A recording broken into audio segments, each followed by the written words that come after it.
Running is easily one of the most controversial forms of exercise that we have in society. Some people claim that it makes you feel amazing. Others say that it makes you throw up or that it's bad for your knees. Most people have a love or hate relationship with running. But for the people who love it, it can be a really therapeutic and freeing way to pass time. Unfortunately, not every risk associated with running is about the act of running itself. When you step outside for a run, you're opening yourself up to the world, and all the people in it too.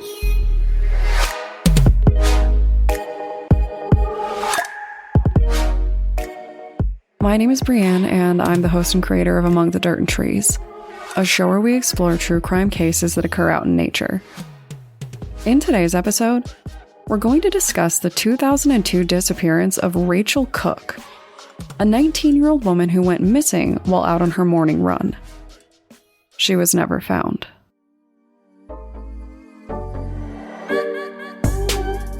We all assess risk differently. What seems risky to some might seem like a casual Tuesday to others. We often base our risk assessments on our own comfort levels, our history, details in an encounter, random facts that we know, and our mental health in a lot of cases. So, we all do it in a pretty unique way.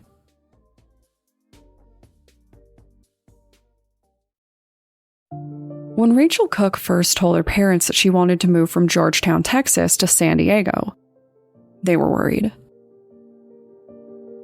Her parents stressed about the crime rates in the area, fearing that something would happen to her while she was gone. But Rachel went on to live a really happy life in San Diego without any issues. She even started dating someone. During a break from school, she decided to go back to Georgetown to visit. Now, this was her hometown, the place that she knew inside and out. Those people were her people, at least they had been. So, she returned, ready to enjoy her old neighborhood and catch up with her friends.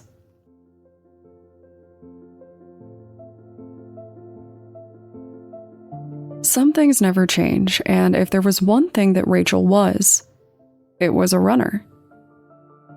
She liked to begin her day with a 4-mile run, and she was excited to follow her old high school jogging trail on January 10th, 2002. So she hung up the phone with her boyfriend and hit the open road. Unfortunately, she stepped out of that door and then she disappeared.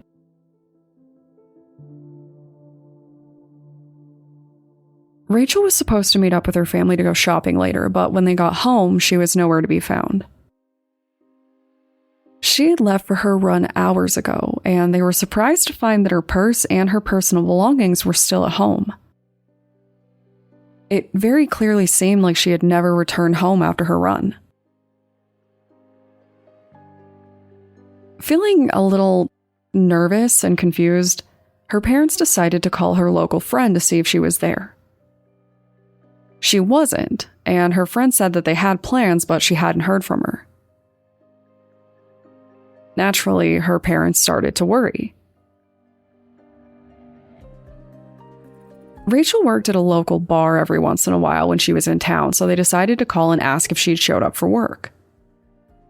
They were relieved to hear that she did, but what they didn't know was that the person who they asked had actually confused their Rachel for another one. She never did make it into work. One day later, her parents went to report her disappearance to police.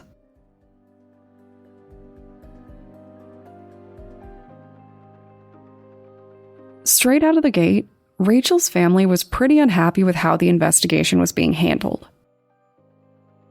They believed that police didn't really take her case seriously, at least not at first. The investigators seemed convinced that she likely ran off with friends or her boyfriend, even though the phone record would show her boyfriend was in San Diego when she spoke with him that morning. But the family kept insisting that she would never do that, not without telling them at least.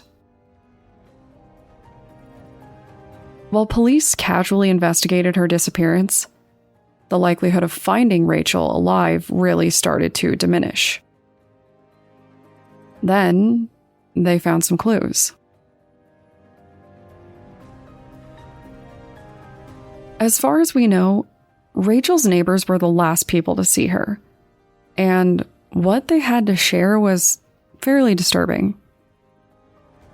They reported seeing Rachel returning home from her run. The last sightings show her as being less than 200 yards away from her parents' home.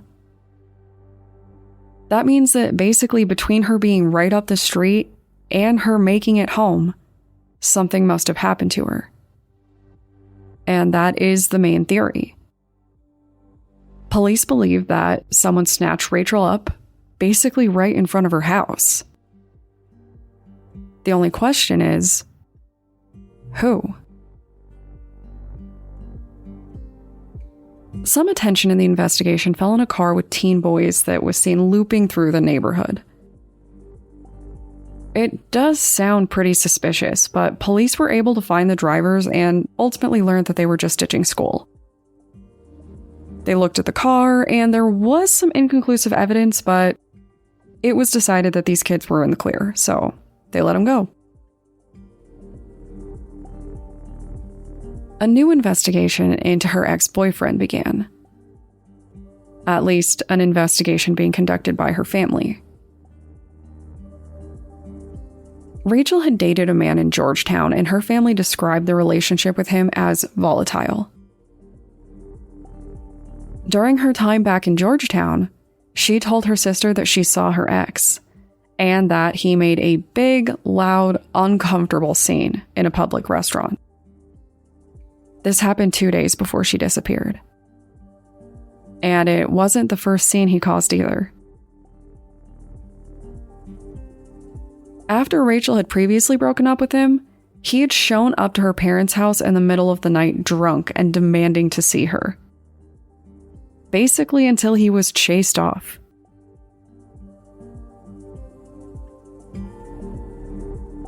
She wanted the relationship to end, but he just wouldn't let go. In the end, they couldn't prove he was involved.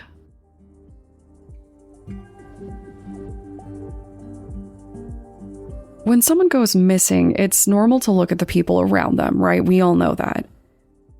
More often than not, criminals know their victims.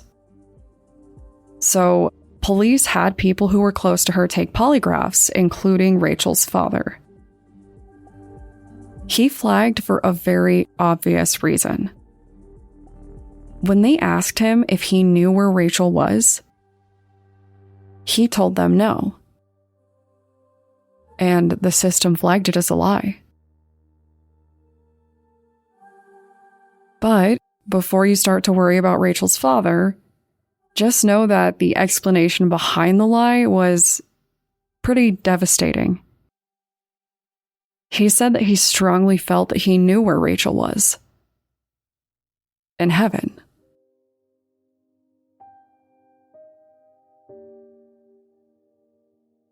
Four years after Rachel's disappearance, police made a fairly shocking announcement.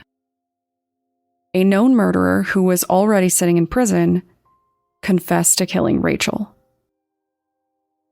He told police that he grabbed Rachel while she was running, killed her using a hammer, and then dumped her body out in the Gulf of Mexico. This guy made some very specific claims. He seemed like a likely candidate, and they had no real reason to question him, which seems kind of iffy in retrospect. But the police believed him. He was set to plead guilty to the crime in court, and Rachel's entire family cleared their schedules to be in the room. But then, when he took to the stand, he changed his mind. He said that he didn't commit the crime and that he wasn't involved at all. Ultimately, rumors came out that he was trying to get preferential treatment from the courts, so he lied, but I'm not really sure how that would work out. Regardless, her family was understandably devastated. And when Investigation Discovery tried to interview him at a later time, he basically pulled the same thing with the network. They showed up to interview him and he refused to see them. To this day, many people still believe that he actually did commit this crime, but they dropped the charges in the end.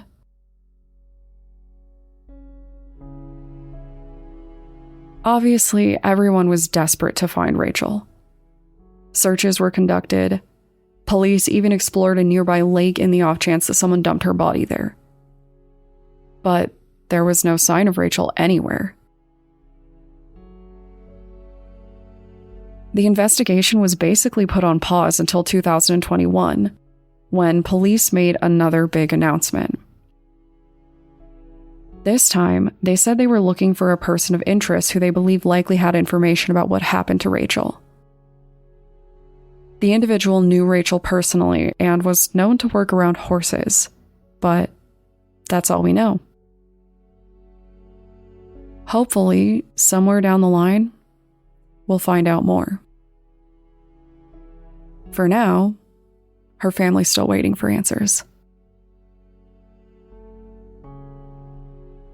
So, if you want to discuss how to stay safe while jogging, visiting your hometown, or how to spend winter break, feel free to contact me on Twitter or Instagram using the tag @datpod.